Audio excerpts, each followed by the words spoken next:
22 दिवसापूर्वी 4 तारखेला आपल्या मतदारसंघामध्ये 150 रुपये रोजानं जाणाऱ्या महिला भगिनींचा दुर्दैवी मृत्यू झाला होता। या महाराष्ट्र राज्यामधील तुम्ही आमचे नेते म्हणून दादा आम्हाला अभिमान आहे। आपण त्यांच्या कुटुंबाला सांत्वन करण्यासाठी आणि 5-5 लाख रुपये त्यांच्या कुटुंबाला मदत करण्यासाठी डायरेक्ट तुम्ही दादा मुंबईहून आमच्या दुनिया गावामध्ये आले। निश्चित आपल्या सगळ्यांनी टाळ्याच्या गजरामध्ये आपल्या लोकनेत्याचं अभिवादन केलं पाहिजे। म्हणजे आमच्यासाठी त्या नेत्यानं इथपर्यंत घेऊन आपल्याला तिथं सांत्वन करण्याचं काम केलेलं आहे। एखाद्याची आई गेली, एखाद्याची बहीण गेली, एखाद्याची पत्नी गेली, पण आधार देण्यासाठी नामदार अजित पवार साहेब आले। त्या कुटुंबातील लेकरबाळांना तिथं उघडार पडले होते, तर त्यांच्या कुटुंबाला 5-5 लाख रुपये देण्याचं काम हे दादाच्या माध्यमातून झालेलं आहे। आज आपल्या इथं उस्मत पाणी पुरवठा योजनेचं उद्घाटन ठेवलं होतं।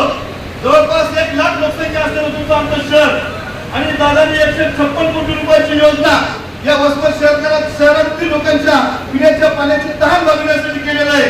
आपण वसमतकरांनी टाळ्याच्या गजरामध्ये त्यांचं स्वागत केलं पाहिजे। दुसरं आपलं भूमिपूजन ठेवलं होतं कुंभारपूर नियंत्रणाच्या बाबतीमध्ये, जे दादा आपण इथं उद्घाटन केलं। मला आपल्याला आठवण करून द्यायची दादा, त्या गावामध्ये तुम्ही विरोधी पक्षनेते असताना आले होते। आमच्या मुंदासराव दळवी बाकीचे आशीर्वाद दिवाळी असतील, चंद्रकांत दळवी इथं उपस्थित आहेत। एका गावाचं 100 कोटी रुपये नुकसान झालं होतं।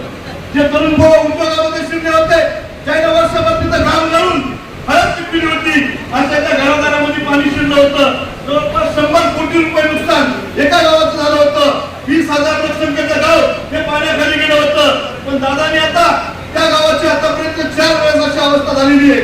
मी तुम्हाला सांगतो, दादांना त्या गावासाठी जवळपास 33 कोटी रुपयाचा निधी दिलेला आहे। यानंतर पुन्हा कधी पाण्यात जाणार नाही। एका आमच्या मतदारसंघातर्फे मी निश्चित त्या बाबतीमध्ये दादा आभार मानतो। बाबुळगाव प्राथमिक आरोग्य केंद्राचं भूमिपूजन सुद्धा लोकार्पण सुद्धा आपल्या हस्ते झालेलं आहे। आज हा कार्यकर्ता मेळावा आपण ठेवलेला आहे। दादा, कार्यकर्ता हा पक्षाचा पाया आहे। पक्षरूपी पक्षाची मूळ हा कार्यकर्ता आहे। पक्षासाठी बिना नावाचा हा कार्यकर्ता राबतो। त्याला पदाची आस नसते, स्वार्थाचा विचार नसतो। आपल्या नेत्यासाठी, आपल्या पक्षासाठी तो तिथं लोकांशी भांडण करतो, लोकांचे प्रश्न सोडवितो आणि त्या बाबतीमध्ये त्यांच्या निष्ठेपणे तो कार्य करतो। मुर्दा कोहे को भी अवतार बनाने वाला, अपने आंसू को भी हत्यार बनाने वाला कार्यकर्ते होते हैं पक्ष की बुनियाद। यही है मुल्क की सरकार बनाने वाले, यही है मुल्क की सरकार बनाने वाले। परंतु आता कार्यकर्त्यांना मला निश्चित सांगतोय की तुम्ही तयारी करा। या कार्यकर्त्याची आता नेता व्हायची वेळ आली। सगळ्या स्थानिक स्वराज्य संस्थेच्या निवडणुका लागणार आहेत आणि त्या तुम्हाला राष्ट्रवादी काँग्रेस पक्षाच्या चिन्हावर निवडून आणण्यासाठी आता तयारी करायची आहे। निश्चित माझ्या कार्यकर्त्याला तुम्ही ग्रामपंचायत सदस्य पदापासून सरपंच पदापासून विधानसभा मतदारसंघापर्यंत 2दा पोहोचण्याचं काम केलंय। दादा निवडणुका मी माझं वय तरी 41 वर्ष असतं तरी 16 निवडणुका लढली असता। 10 रुपये वरी मी कुस्ती खेळलो आणि 100 वरी मी खेळलो, पण ही जनता माझ्या पाठीमागे राहण्याचं काम त्या माध्यमातून केलेलं आहे। मी निश्चितपणे सांगतो की निवडणुकीच्या काळात आता नगरपालिकेच्या निवडणुका आहेत, पंचायत समिती जिल्हा परिषदच्या निवडणुका आहेत, ग्रामपंचायतच्या निवडणुका आहेत। उद्या या सगळ्या पदावर राष्ट्रवादी काँग्रेस पक्षाच्या जीवावर तुम्ही सगळे दिसले पाहिजे, यासाठी आपला कार्यकर्ता मेळावा लावलेला आहे। तुम्हाला निवडणुकीच्या काळामध्ये लोकांनी हिरविलं, तुम्हाला त्यावेळेस म्हणले की निश्चित तुमच्या उमेदवाराचे डिपॉझिट व्यक्त करणार, तुमचा सुपडा साफ करणार। काही जणांना म्हणजे तुम्ही ताटावरचे कार्यकर्ते, हे लोण्यावरचे कार्यकर्ते, या कार्यकर्त्याच्या जीवावर तुम्ही कामी म्हणून नका 40,000ची लीड दिली। त्या मतदारसंघामध्ये तुम्ही 30,000 मतदारसंघाच्या कार्यकर्त्यांना निवडून आणलेलं आहे। आता तुमची विक्रीवर लढाई मी करणार आहे, नामदार अजित पवार साहेब करणार आहेत। तुमच्या जीवावर अजून वगैरे 30,000ची लीड घेतलेली आहे।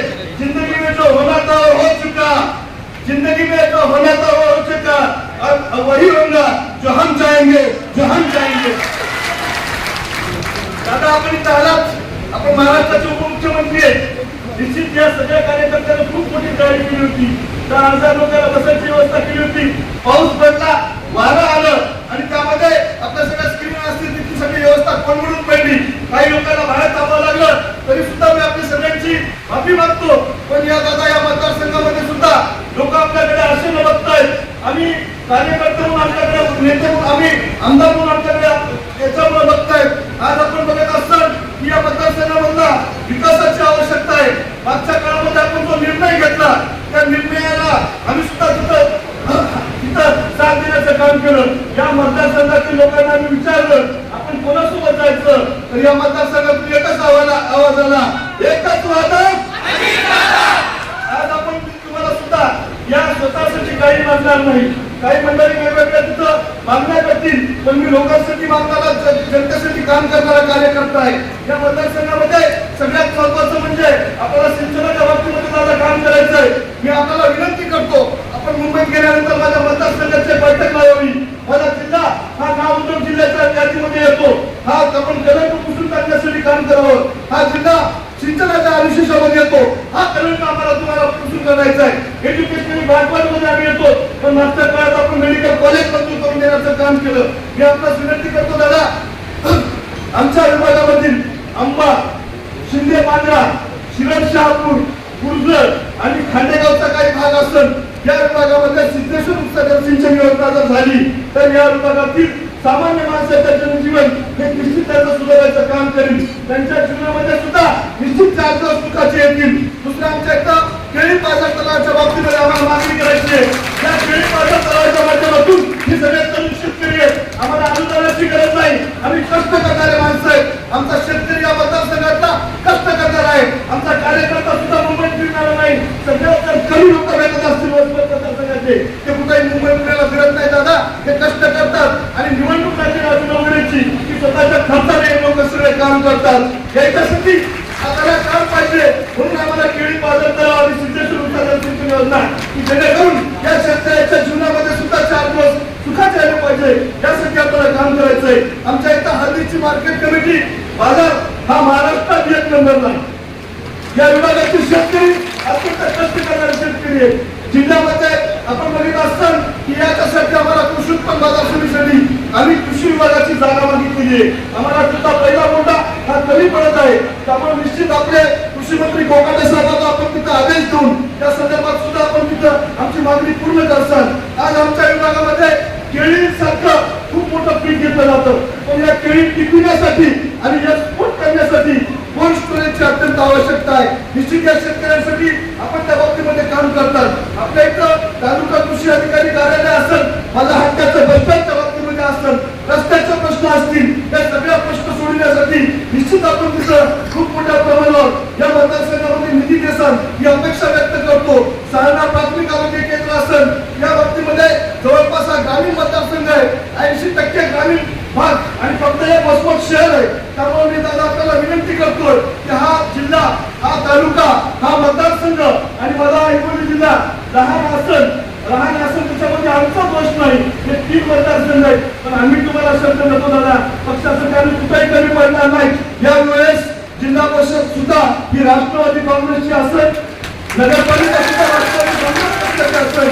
पक्षाच्या बाबतीमध्ये आम्ही कुठेही कमी पडणार नाही. जिल्ह्याविषयीच्या खूप मोठ्या अपेक्षा मी आपल्याकडून व्यक्त करतो. आणि दादा मी आपल्याला विनंती करतो, सिद्धेश्वर जलसिंचन योजना असेल, केळी निर्यात केंद्र असेल आणि या मतदारसंघातील प्रश्नांसाठी आपण या तरुणांच्या हाताला काम भेटण्यासाठी हे MLSC आम्ही मंजूर केलेली आहे. मागच्या काळामध्ये आपण या मतदारसंघामध्ये मागच्या काळात 10 वर्ष राष्ट्रवादी काँग्रेस पक्षाचा आमदार होता. टेक्सटाईल पार्क दिला.